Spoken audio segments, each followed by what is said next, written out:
you should head on down to patreon.com/House of Decline. That's HAUS of Decline.com. You can get 30 comics a month there. 30 extra comics for just $3. You get extra podcasts for $5 on top of that. And, you can get commissions. You can ask me to draw you anything within reason. So, head on down to the Patreon, go to the store.houseofdecline.com. We're doing engagement. We're doing promotion. Head on to our website, houseofdecline.com. Tumblr, Instagram. We're all on there. It's the same name because it's a relatively distinctive name. So we were able to get the domains. We were able to get the all-important domains. So head on down to all of those so that you can engage with and give us money. Or if you're in the South, head on up, Yeah, exactly. We're not directionally biased, Yeah, you can head any which way you want to your nearest internet machine, whether that be a smart watch or a smart car or a smart pad or a laptop or a desktop. What are some of the other ways you can do internet? You through Morse code. You threw it through a Morse code machine. Okay, well, a telegraph, I should say. I hope everyone had a happy, soulful, tearful, joyful Thanksgiving. I hope you argued a lot about politics around the table with your family. We argued more about the food. How it was not prepared well, Everyone had a different reason why they thought the food was not prepared well. That's great. You're all airing your grievances about the Thanksgiving food. Yeah, definitely. You were not giving thanks, as it were. Well, actually, we had a really good my sister made a really good sweet potato dish, like kind of. Okay. Like a crumble, when you have like a berry crumble. What she did with sweet potatoes. She put a crumble on top of the sweet potatoes with pumpkin seeds. Hey, really, that's pretty good. Really pretty good. She roasted them suckers? The sweet potatoes? No, the pumpkin seeds. Yeah. It's all put in the oven. That's how you make a crumble in the oven. Right, yeah. I don't know baking. Well, it's baking. I don't know implements. I don't know I'm no cuisine. You use the oven a lot in baking, I've heard. So that was delicious. I made some sort of not great potatoes myself. Not great potatoes. Like mashed potatoes? Au gratin. Oh, you were doing au gratin? Yeah, a lot of slicing. But they turned out au ratin? They turned out medium. Okay, that's pretty good. It was fine. It was fine. Saw my little nephews. How are they doing? They're good. They're running around. They're little guys. Yeah, running around, being little guys, picking stuff up off the ground, putting it in their mouths. That's what they do. Yeah. Yeah. That's how you sense the world. What does it taste like? What are these? What does the mouth feel? What do these leaves taste like? Stuffing leaves into their mouth, because it's awesome. That would be pretty funny if you had snooty kids and they were stuffing leaves into their mouths, but they were talking about their palate and talking about the fine oaky flavor of this oak leaf. Kids do that with dirt. I've definitely seen kids do that with dirt. They have sensitive dirt palates. Oh, this has a fine peachy finish, they would say. Well, it'd be like, this dirt doesn't taste as good as the dirt at my house. And I'd be like, sorry, Billy, there's a lot of oil in the dirt here. From years and years and years of pollution, because they told people to just bury the oil. You can do that, yeah. It dissipates in the ground. It's fine, You can bury batteries too. When your batteries are done, you bury your batteries. You can swallow batteries. Absolutely. You can swallow magnets. Battery acid, stomach acid, it all blends together. It'd be cool to have just a little blender installed in your stomach, like a little incinerator, garbage disposal. A little, yeah, we call it a garburator in Canada. Garburator? A garburator, yeah. That's funny. The old garburator. That was the brand name that took root over here. Put the old garburator in there. Yeah, a shredding device. You instead know that of thing can handle mice? Did you know that? What? How do you know that I'm just saying. Is that advertised? Yeah. In the carburetor, it's like, if a mouse gets in here, forget about it. It'll shred that sucker. Why throw the mouse in the garbage? Just put it in the carburetor. They say don't put bacon down the sink. Yep. Bacon fat down the sink. What about, mouse organs? Well, those things have fallen out of fashion for good reason. It's not a smart way to dispose of food. It's not? Are you telling shredding it up and putting it in the water system where it can chunk up in the pipes? Yeah. That's not a good way? Not a good thing to do to the water system, because what they end up doing at the water plant is they just have to filter it and collect all of that, and it goes into the garbage anyway. So, folks, put your food waste in either the garbage or the compost.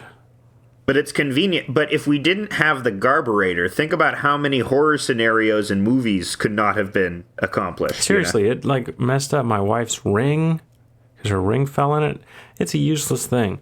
If you put your hand in there and then lightning hits your house and then it turns on for some reason and your hand gets mangled and you start screaming. Many such cases. Many times this has happened.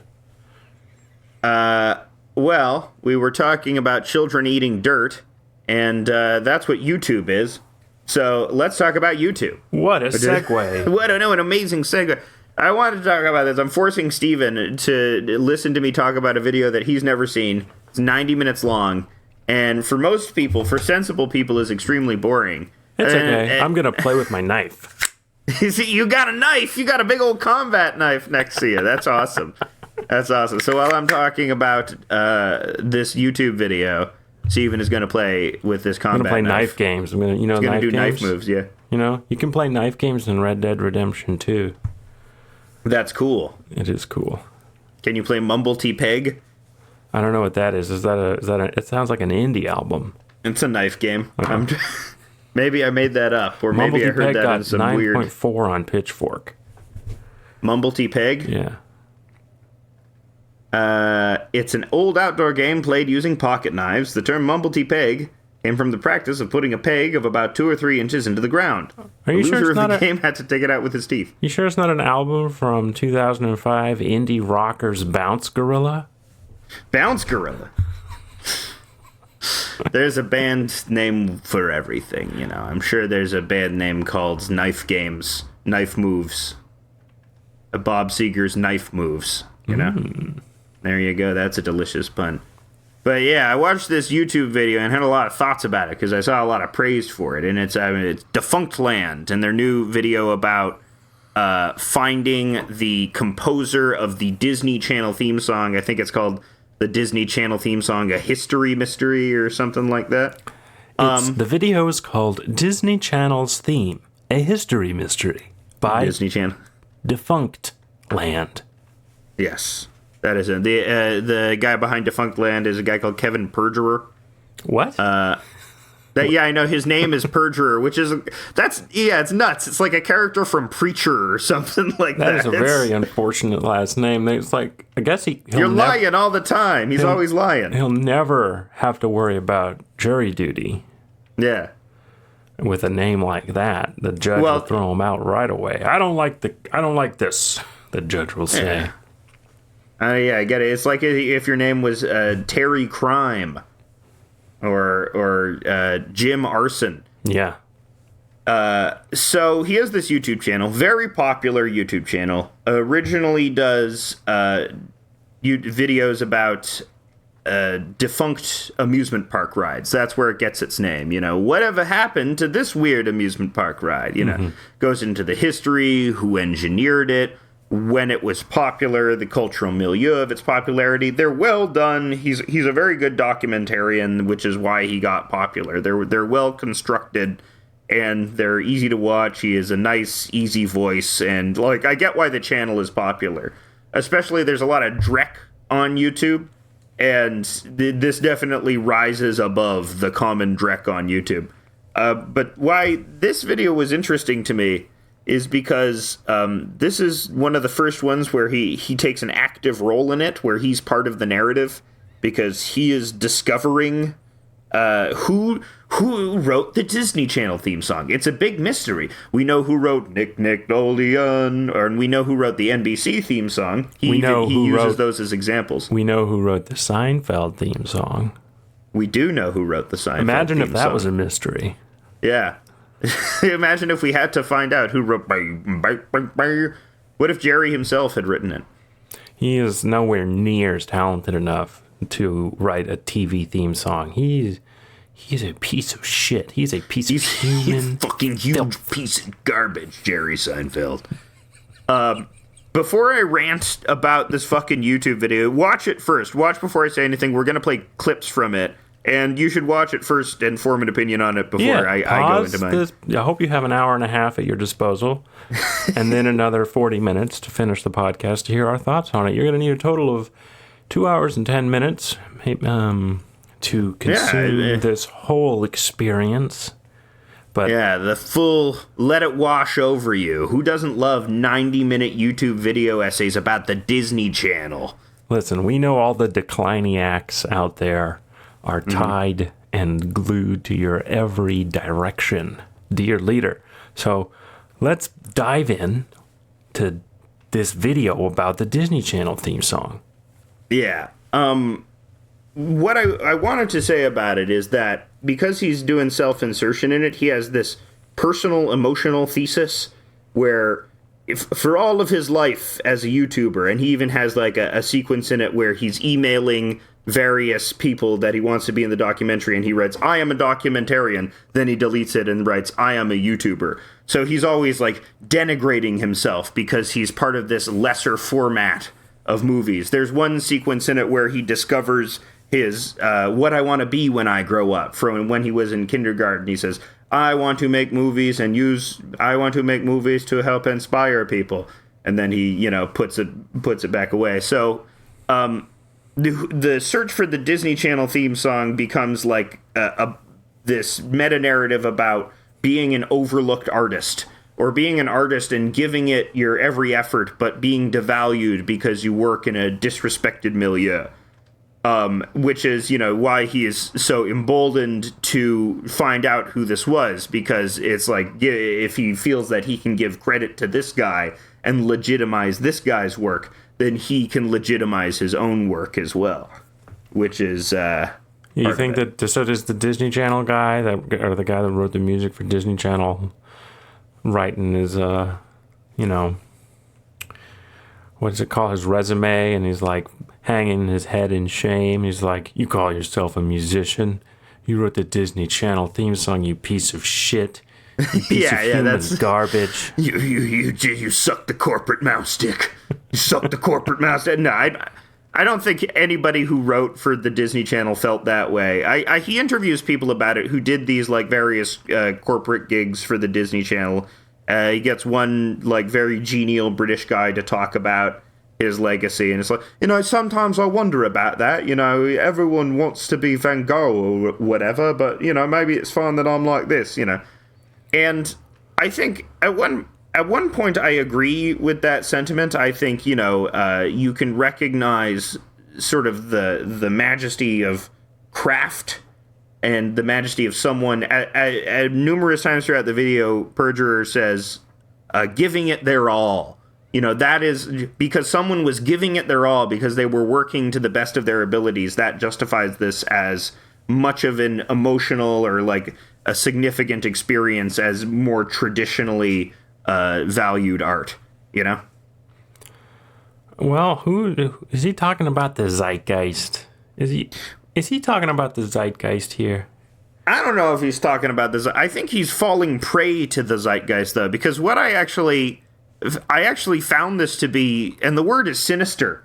At the end of it, there is this great movement now to collapse the ideas of product and art, which, these things for the Disney Channel, these bumpers, these theme songs, these like little ditties, they are art in the most technical and logically correct sense of the word. Of course, they're a form of human expression designed to, elicit some sort of emotional response. It falls into that broad category. But I think where it differs for me is in intention, because the way that these people talk about how they compose something, it's very much like they're solving a problem. It's not like there's this sort of ethereal or abstract personal thing that they need to get out there. It's more as if they are presented with like a puzzle, and they have to solve that puzzle in order to make the money and in order to generate the revenue.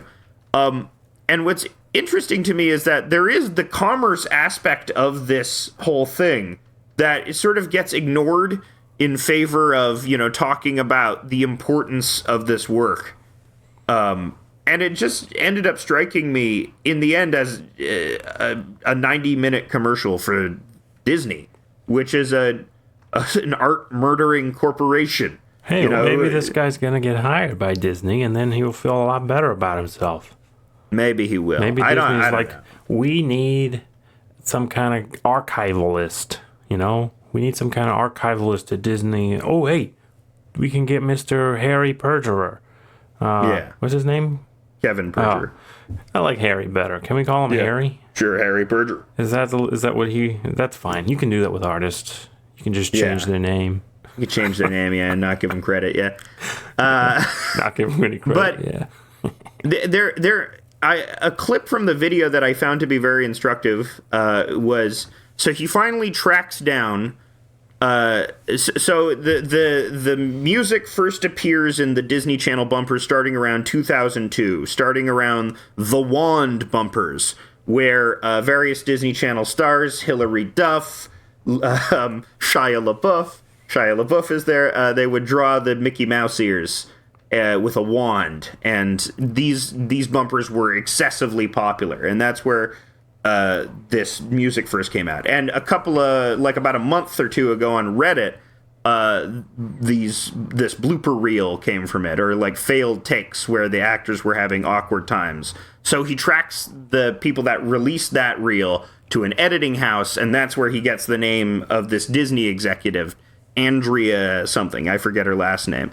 But this is a clip of her talking about her role at the Disney company and what they would do in sort of these corporate meetings in order to do everything but the shows, be the marketing aspect around the content. So you want me to play the clip now, boss? Yeah, play the clip now, boss. At okay, 109. Boss, I'm going to play 1 the hour clip. and 9 seconds. I'm gonna 1 play hour the, and 9 minutes, I should say. Play the clip. I'm going to play the clip, boss, but I had one comment. Yeah. Money makes the world go round, as they say. You know what I'm saying? Yeah. Okay. It's true. Okay, I'm going to play the clip now. And a lot of that was really clever synergy programming. Were you told by someone higher up what you needed to promote? There was a meeting every week where there was a big, humongous conference room table where everyone would announce what they were doing that week, like to cross-promote. Like, I wish I had video from these meetings. When the Lizzie McGuire movie was coming out, there was a meeting where someone would go, we're making napkins. The next group would go, we've got the lunch boxes. And this started at least a year before the movie came out. I started selling you stuff about Finding Nemo a year and a half before Nemo came out. I think we called them fishy facts. And it was all stuff to get kids interested in fish, so that when it came out, you liked fish. And these kids were like, this is perfect because I'm already into fish coincidentally. Uh-huh. But it was not a coincidence. No. Okay, that's a little sinister. Mm-hmm. What is a network personality? Okay, so that's where... and then he never investigates that again. Which to me, that's the far more interesting part of it, is like, all of this is being done in service of getting into the soft little brains of children and selling them things, And that is like... Isn't that just like de facto evil, right? That's, I guess not, but I mean, there are laws against advertising to children in in certain countries. In Canada, we have laws against it, and I think that's good because they can't handle it. So it all becomes about the veneration of this person whose creativity was used to sell stuff to children. Which is, I don't know, this is a little weird. Yeah, I remember watching the Disney Channel. I was watching that as early as 2000, 2001. Mm-hmm. And I know that because the day my mom died, I went upstairs to watch the Disney Channel. Mm-hmm. And then a fundamentalist person who was helping us came up and interrupted my watching of the Disney Channel to tell me my mom was watching me from heaven. And I was like, are you sure? Because if I was there, I'd be watching the Disney Channel. Because I love the Disney Channel.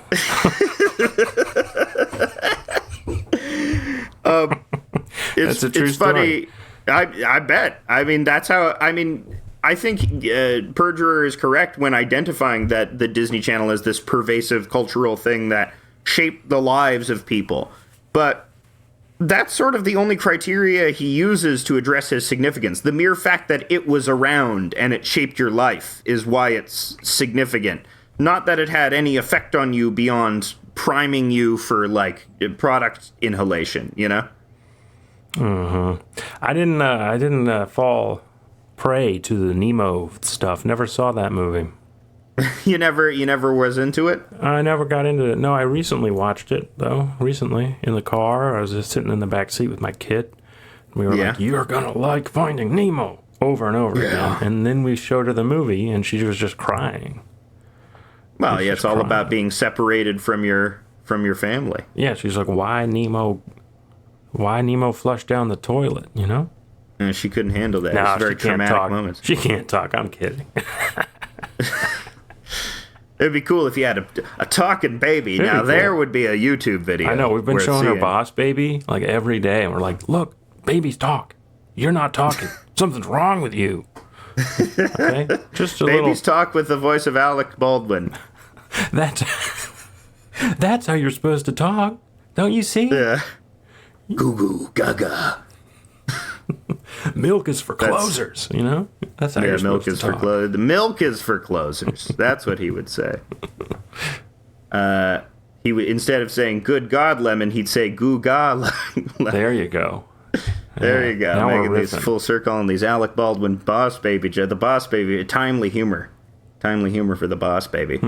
Well, speaking of the Boss Baby, DreamWorks updated their logo, and it's sort of more to what I'm talking about. So the old DreamWorks logo, pretty classic, guy fishing on the moon, ethereal, Spielbergian, treacly, sappy. It stands out in your memory. The new one is the DreamWorks kid sailing on his moon to all the DreamWorks properties. They go to Kung Fu Panda and Shrek and Boss Baby. They go to all the DreamWorks movies because it's reminding you of, you know, the universe they live in. It's the IP, the constant IP orgy that we live in now. Well, you think they're ever going to make Kung Fu Panda toilet paper?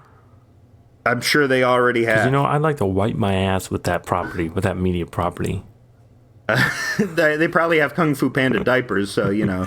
Yeah, we have Goofy diapers. You got Goofy diapers? Yeah, they start you early with the Disney stuff. Huggies and Disney Corporation are apparently the same. I guess maybe Disney owns Huggies, but there's fucking Goofy. There's fucking 101 Dalmatians on the diapers. Mm-hmm. They start you way early. You know? Does your kid like the diapers better if it has the Disney characters on it? Yeah, and she That's weird. she poos and pees better too. Oh no, that's so weird. Yeah, so that gets you early, man. All these corporate she won't poo products. and pee in a diaper that doesn't have a Dalmatian on it. Yeah, it's some sort of psychological trick. Yeah. You know, Well, they're cute, I don't know. so it's like, okay. It lets you know everything's okay. Even before she was born, I was like, somehow I like bought the Disney Channel. I'm like, I'm having a baby. I need Disney in my life. Yeah. But yeah, so yeah, the veneration of this omnipresent cultural juggernaut that sort of does everything in its power. And when I say art murdering corporation, I mean it because it, by virtue of its media monopoly, and you can see it with, you know, movie theaters and how often Marvel movies take up theater space to the limitation of other more personal visions. You see it everywhere. You see with what Marvel did to what Disney did to the Fox library after it bought Fox, and it pigeonholed all the Fox shows and, you know, prevented you from having access to them. It's all about sort of controlling the supply and making it less varietal, because Wait, Disney owns Fox now? yeah, they've owned Fox for a year. Not the news portion of Fox. That's still owned by News but Corp. they own the network Fox. Yeah, they own The Simpsons. They own It's Always Sunny in Philadelphia. Oh, they so own, they got FX too. Yeah. Damn. So was that before Rupert Murdoch who owned them, or was that Time Warner who owned Fox before Disney? It was its own. It was part of News Corp. Interesting. Yeah, Wow. the entertainment side of Fox was part of News Corp. And Man, I've been out of the loop. I had no idea. actually, I think it was its own company, but it was still owned by Rupert Murdoch. Yeah. Okay. I guess he needed to sell, right? Yeah, I mean, at some points, maybe who cares? You can cash out. You can make billions of dollars. You made your nut. You're dying soon.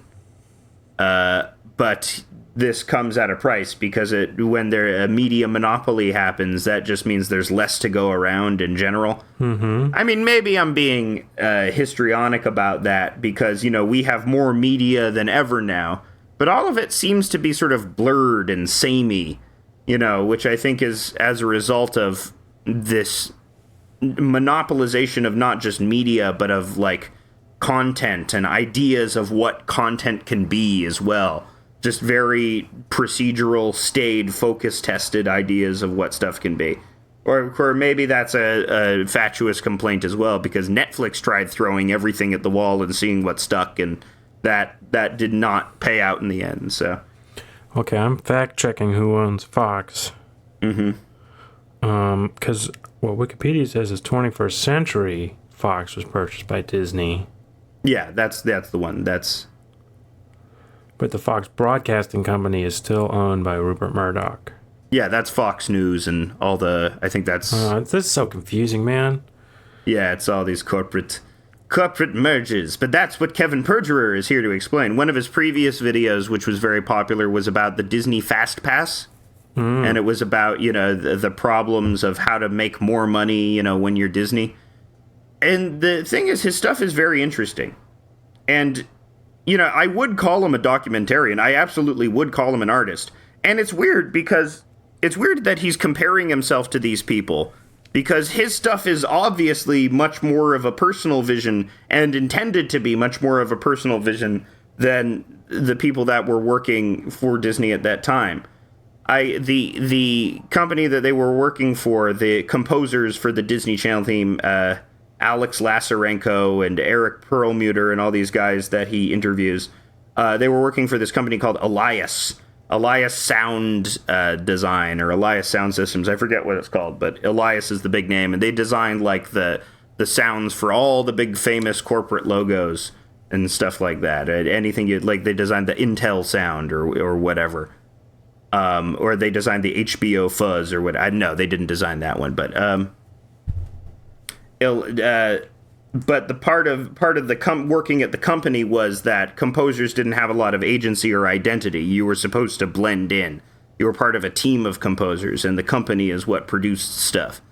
I don't know if when he interviews composers too, they don't seem that bummed out about their lack of credit or their lack of authorship for these things. That they seem to have sort of accepted that or resigned that they're just working at a job. But it's weird to, sort of insist that, no, you're something more, because if you're something more, I'm something more. Mm-hmm. I found it to be, I don't know, maybe reaching a little bit, but also disturbing, and it's still this collapsing of product and art. These things which have, when I think of art, or when I think of the art that sticks with me, you can call auteurist theory bullshit or whatever, but I think it all comes back to personal vision. Sure, film is a collaborative art, but if you don't have some sort of idiosyncratic ideal guiding it, it's not gonna stand out. It's not gonna be interesting. And the music that he was venerating was designed not to stand out. It was designed to be in the background. Do you think being a CEO of a television company is like being an artist? Do you need an idiosyncratic vision like Rupert Murdoch to make something like Fox Network take off? And the results of the fact check are in fact, Rupert Murdoch does still own Fox Network. They split in 21st century, 20th, 21st, something like that. And 20th century, yeah. Yeah, Disney bought half of it, but they don't own the network. So Rupert Murdoch still owns the network. Interesting. But that's interesting about the idiosyncrasies that you need. Yeah. But well, I mean that's unprovable. Yeah, you're talking about artistic vision, I guess. You know. So, you think we're the product? You think this is a product? Are we doing it too? Yeah, we're absolutely. I mean, if the format of podcasts seemed intimately more guided towards a product scenario. We advertised our own shit at the beginning of the episode. You know, you interview people and you network with people in order. Except I'm very bad at doing that. I'm very bad at booking guests. We have our own cereal brand. You can buy it at Walmart. Declinios. They taste black. like sadness. They taste like dirt. They taste like ass. They taste like good dirt, though. Yeah, they taste like the good dirt at home. Yeah. Not like the bad dirt from the playground. Or, yeah. That's filled with battery acid. And lead. Because, you know, they used to make, like rubber mulch on children's playgrounds out of recycled tires. Did you know they used to do that? That's so funny. No. And it would kids would just get lead poisoning from it constantly. So that's a cool thing about America. Makes you really aggressive, lead poisoning. Is that why, like, bullies in the 80s would murder you? 100%. Because, like, every trope I hear about, like, people talking about high school in the 80s was like, oh, yeah, they stuffed us into garbage cans and rolled us onto the highway. But it was all in good fun, you know? Yeah, in the 80s, they would put you in, they buy, they get, like, from the dump, like, one of those giant tires from a tractor, and they put you in that. With a bunch, and then they pour hot sauce in there, and then they roll you down. That's what they would do, yeah. And you get hot sauce in your eyes, rolling down a hill 1,000,000 miles an hour until you run into a tree, and get knocked out, and you wake up and your eyes and your asshole are burning from the hot sauce. Right. They would do is they would break your legs rhythmically. That's actually how Stomp was formed. In the 80s, they were just breaking a bunch of nerds' legs rhythmically, going, "Hey, we can make a beat from this." And then they were all getting into it. Yeah. Stomp warranted the teacher rolling in a TV to class one day. Yeah. And to show us Stomp. And I was like, is this really worth disrupting an entire day of class to show us Stomp? No, it's Stomp. We have to see Stomp. If you don't remember Stomp, I wonder if that has persisted, like Pokemon has persisted into this generation. Someone tweeted about it. Apparently, there's like a theater in New York that's doing 2 showings of Stomp a day, and they never see anyone go in or out. So it's just. I think it's exclusively for like classrooms, because that's what we did on our class trip to New York, is we went to see Stomp on the off-Broadway Stomp show. Yeah. Hey kids, let's see off-Broadway Stomp is due for a revival. Why won't Kevin Perjurer do the documentary on Stomp? We need to, or Blue Man Group. What about these percussive performance art? I think there's a documentary on Blue Man Group. Blue Man Group became like a whole institution. Yeah. I think Blue Man Group really knew how to run it, you know? They knew how to run the show. You know? Yeah, you're going to obey those guys. They're blue. You don't know what they're doing. Fred Armisen was once Blue Man Group. Really? Yeah, I was looking at that. I think I might be making this up. No, it wasn't Danny Carey, but it was Tim Alexander from Primus. Tim Herb Alexander from Primus was also in Blue Man Group at one point. And the reason why I'm associating it, because I was looking up Danny Carey's Wikipedia page, the drummer from Tool, and he cites Tim Herb Alexander as an influence, which is very funny. They must be like good buddies because they're contemporaries. It's funny to think of someone being an influence who's your own age, and I like that. That was cute to me. Man, that's cool. Fred Armisen playing background drums with the Blue Man Group in the 90s. Mm-hmm. Imagine having that be your line you could open with at the bar. Hey, you know, I played background drums with Blue Man Group in the 90s. So you had to wear that makeup? No, background drums. I was not a Blue Man. I was assisting the Blue Man. No, I think he would have been blue. No, they only have the 3 Blue Men. They have a band. They have a backing band, the Blue Man Group. But the backing band's not blue too? They're not blue. They will wear other types of costumes. I think when I saw the Blue Man Group like 15 years ago. You've seen Stomp and Blue Man Group? I've seen Stomp and Blue Man Group. I'm a part of all the weird 90s cultural phenomena of percussion performance art. That's wild, man. I never saw any of that shit. I never went to a live show until college. Blue Man Group didn't pass through Dallas. Maybe they did, but I was only allowed to go to the symphony. You know, the Blue Man Group never did stuff with the symphony. Well, I didn't really care for the symphony as a lad. You know, I didn't really care. Even if the extremely cool Blue Man Group had showed up, I went to go see the Mikado by the, what's it called? Who those brothers? Mario and Luigi. Mario and Luigi, the brothers that wrote the Mikado, and they wrote the Pirates of Penzance. You know? Yeah. They wrote Chicago. They wrote Grease. They wrote The Sound of Music. Bilbert and Bluggaman. Gilbert and Sullivan. Yeah, as a little faggy kid, I really loved Gilbert and Sullivan. I bet you did. I bet you love that pirate played by who's that hairy guy? There's a pirate played by a hairy guy? Yeah. Who's in A Fish Called Wanda? What's his name in A Fish Called Wanda? The guy? There's a hairy guy, John Cleese, Kevin Kline. Kevin Kline. Yeah. Kevin Kline's in the movie version of Pirates of Penzance. He's very hairy. Okay. Yeah, I guess he is pretty hairy. I never really evaluated how hairy Kevin Kline is. Oh, I thought you would have gone straight for him, as you were saying you were the F-slur. I'm into hairy guys. Yeah. I was a F-slur guy, yeah. That's very respectful. Thank you, Steve. You're still welcome, my dude. Thank you so much for not saying fag, because you have not sucked a penis to completion. That's so correct, dude. That's correct, my dude. You're respecting the words, respecting the rules, the hidden rules. The words, my dude. Yeah, my dude.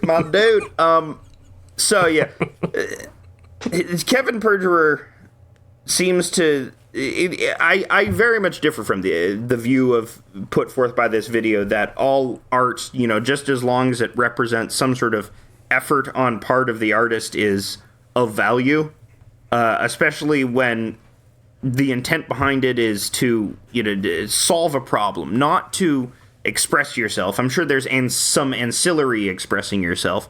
At the end of the video, he reveals that he's been playing Alex Lazarenko's music all throughout the video as sort of a tribute to him. And it's, this very nicely arranged string stuff. He was obviously a talented guy, but it's so funny to say, I'm giving you credit, and you didn't notice this, because this music was designed to not be noticed, which is, it's so strange.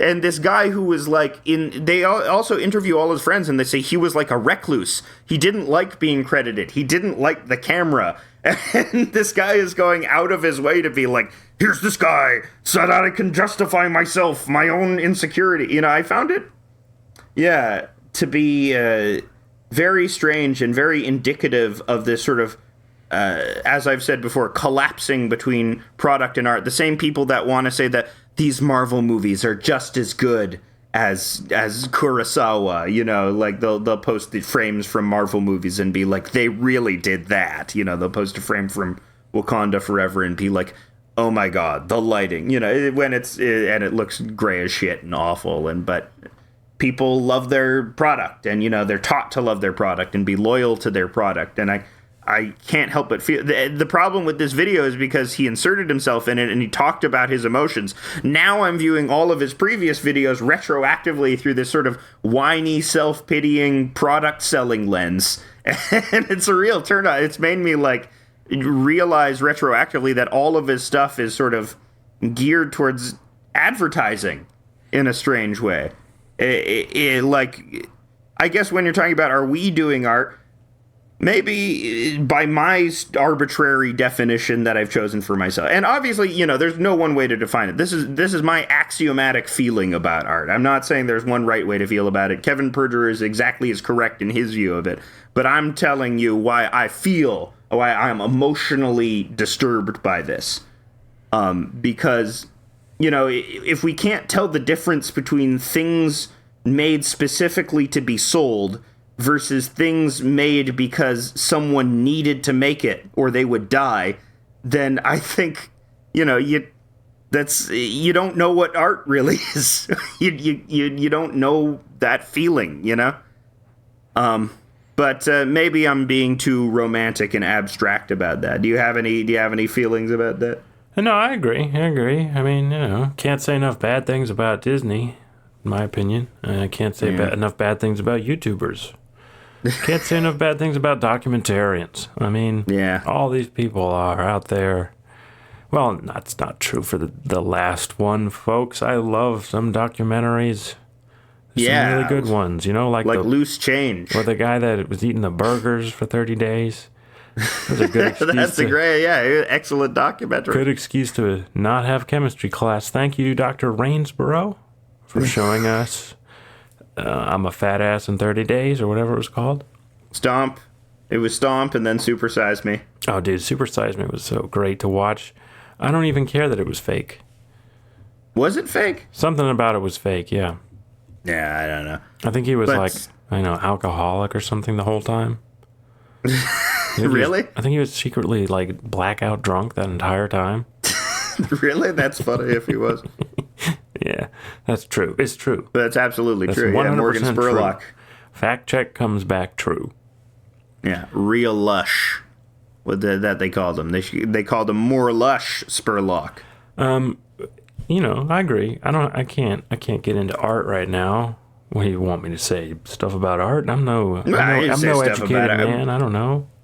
I don't know, because ultimately, I think in the abstract or in the form of art outside of myself and outside of my personal vision and feelings, the thesis of the video is correct, which is there is no fundamental difference between art produced, with the intent of selling you a product versus art produced with the intent of solely expressing something. That seems like a fundamental difference to me, though. So I don't know how is that true? How do you find that to be true? You said that that's true. It blurs the lines a little because when you're making art under capitalism, there's always the intent. There's always some background intent that this is something that I can sell. No, there isn't. That's why you have people arguing that the only worthwhile art is from the aristocracy, because they don't have that. They have they have a guaranteed pure intent. They will not be trying to sell their crappy art or whatever it is. Maybe it's good because and that's the patronage system is like that, which is that's why the patronage system kind of existed. It was aristocrats were like, see, we're the ones actually doing the art because we're giving all this money to Michelangelo. And we picked him, and we know he's the best. So, I mean, that's sort of the argument that Disney Channel might make if you're asking, is it art? And they're like, well, we are able to pay and hire the greatest artists because we have the most money because we are the monoculture. And, of course, we will hire the greatest to top of the game to do the music for the Disney Channel advertisements and commercials. Is that true? I don't have much experience working in corporations, but I tend to think it's not true that you're not able to find the most talented artists anymore just by offering them a job with really good benefits. Yeah. I think it's also just artists who are more comfortable with doing that sort of thing, with doing, work for hire and, being into the background and, I'm sure Alex Lazarenko had a compositional voice and, had feelings that he wanted to express, and I'm sure he did express them, and he wrote a lot of music. Well, but, from music school that we both went to, that there's some people who make music their thing, and you're just like, wow, I don't believe you can express yourself in this way. I don't believe you're a person who can do that, and yet there they are doing it. I mean, I can think of several examples I won't name, obviously, because I'm being really mean about them. But I can think of a lot of people where they're doing music, and I'm like, are you sure you wouldn't rather do a different thing, maybe accounting?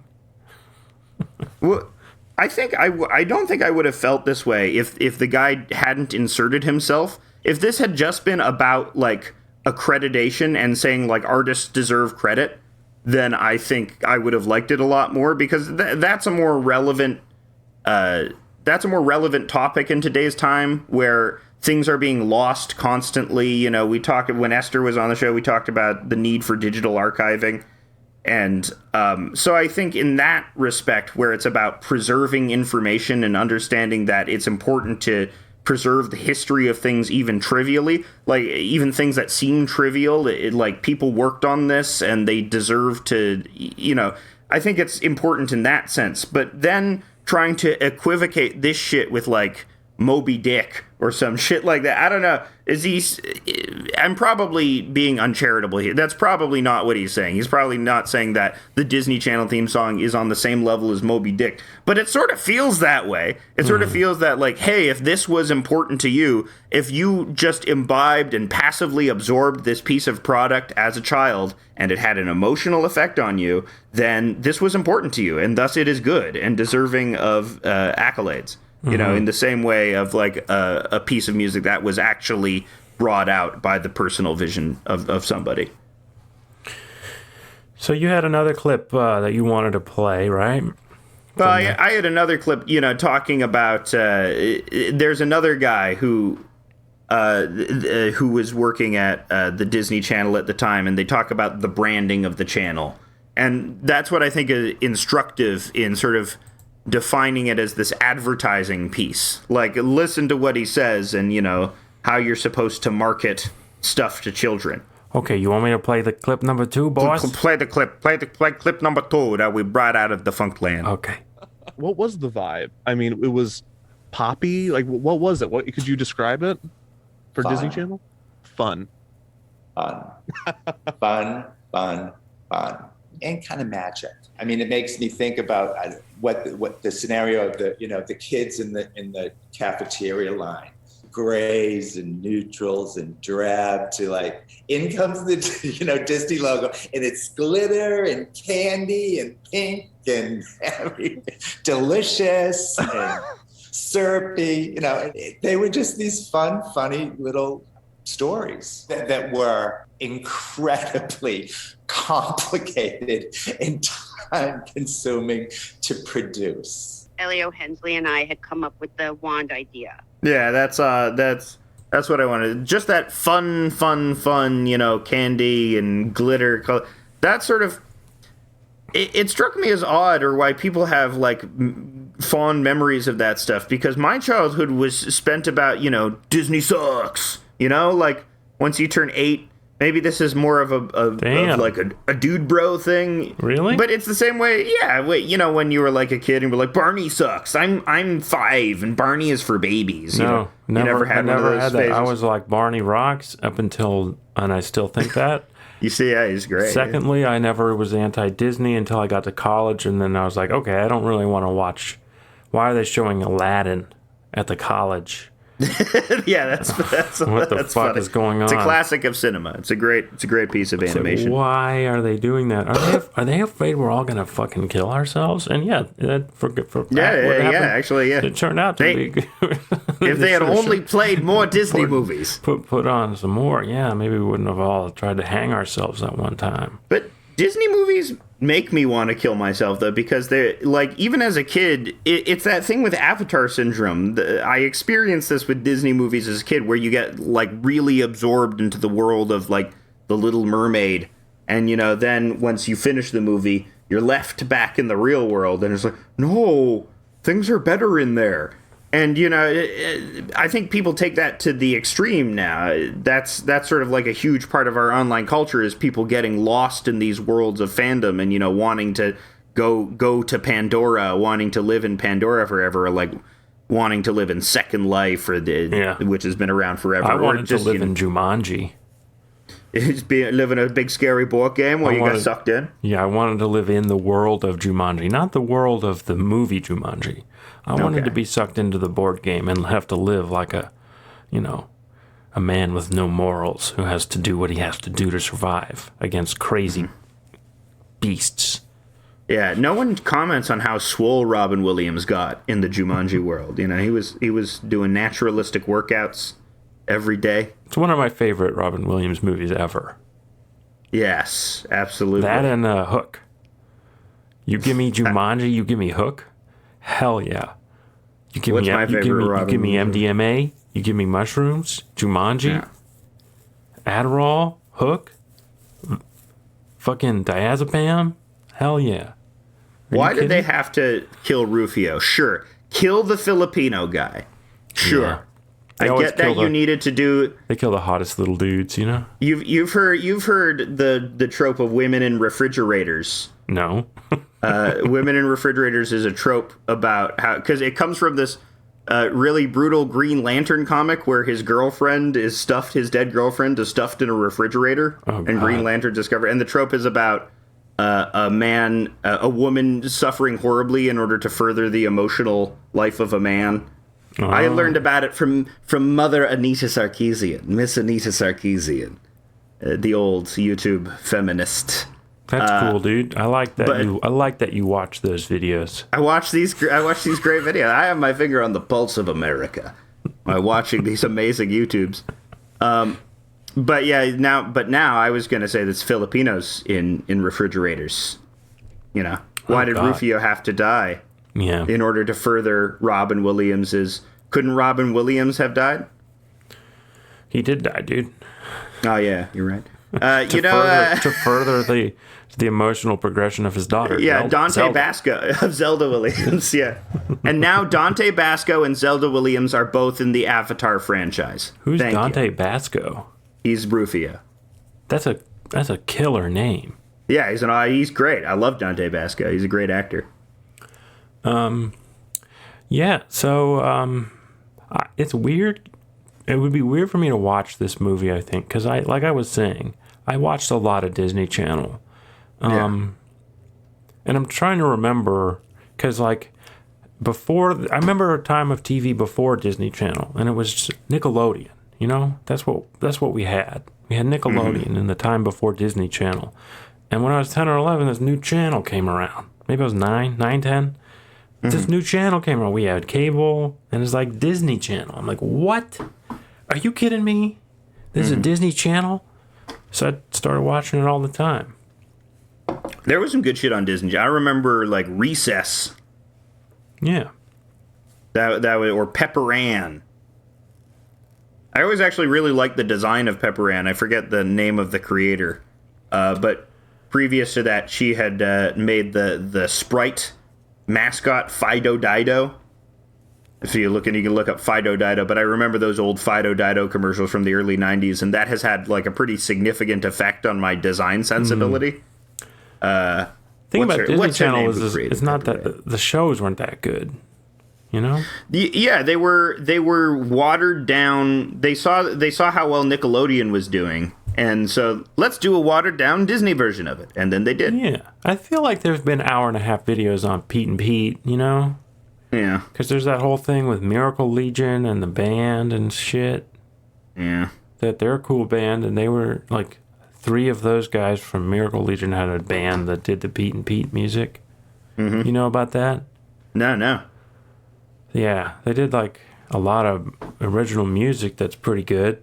But I bet there's like long form videos on YouTube about Nickelodeon shows. There's gotta be. Yeah, the history of Nickelodeon. Does Defunctland do anything on Nickelodeon? I think he might have done some Nick stuff. I'm not sure. His most substantial series and his best one is his one about the Muppets. About the Muppets? Well, his one about Jim Henson. But it's weird to me that, because like Jim Henson is a guy who I would describe as like an auteur and had like a personal vision, and that's why his stuff is substantial, is because there's like a real there is a personality and forethought and idiosyncrasy behind it. He does have some shows about, or some YouTube videos about Nickelodeon. He's got one about the Legend of the Hidden Temple, which was Right, yeah. big for our group of millennials there. Mm-hmm. That show's okay. Well, who doesn't like an obstacle course? I mean, Who among us wouldn't like to careen around a series of foam bars? I was always kind of disappointed about what they won. They didn't. Did they? What did they win? Like bikes? I don't remember. Guns. Guns, yeah. They gave guns to kids. You can do the next level much easier with this gun. Yeah, so, yeah, oh yeah, I think he had one on, like, the Nickelodeon Hotel. He had a documentary on the Nickelodeon Hotel, which was pretty funny. What's the Nickelodeon Hotel? It was a ill-advised, I guess it made money, but eventually it stopped making money. It was a hotel that featured Nickelodeon characters. But it's also like a window into a world that I never want to experience and have never had any desire to experience, which is theme parks. I don't like theme parks. I don't like the crowds. I don't like waiting in line. I don't like the rides. So it's interesting to see like how the other half lives and see these people that get really excited for theme parks and, you know, how they're built. And I mean, I'm not trying to go to a hotel where someone in a SpongeBob outfit is there. I'm not trying to even go to as sleep. a kid, I was terrified by mascot costumes. I don't understand kids who like mascot costumes because, your favorite cartoon character? Here's a gigantic dead-eyed version of it for you to interact with. I was always incredibly terrified. Yeah, I think it's for kids maybe who aren't quite as smart as you and I. Yeah, not quite as smart. You know, dumber kids who can't tell the difference between real Goofy and facsimile Goofy. Yeah. So, well, you know, in a way, we've done an advertisement for Defunctland. Yeah, we've done a big advertisement for. What I also want to say is that I think, for whatever comments on, I think the spiritual quality of the video is, I think it's very well constructed and his argument is well reasoned, and it's very interesting from beginning to end. And despite a sort of worry that this might be part of the greater milieu of the collapsing of product and art, I think it's still worth watching and commenting on. He put a lot of effort. He gave it his all, as he would say, and so it deserves watching. And if you'd like to listen to more podcasts like this one, you can subscribe at patreon.com/House of Decline and get an extra podcast every week for only $5. And you'll get a comic every day. And visit our website, www.houseofdecline.com, where you can look at the comics for free that come up on Twitter every so often. And then also you go to store.houseofdecline.com and you can buy a print so that we can keep doing this forever.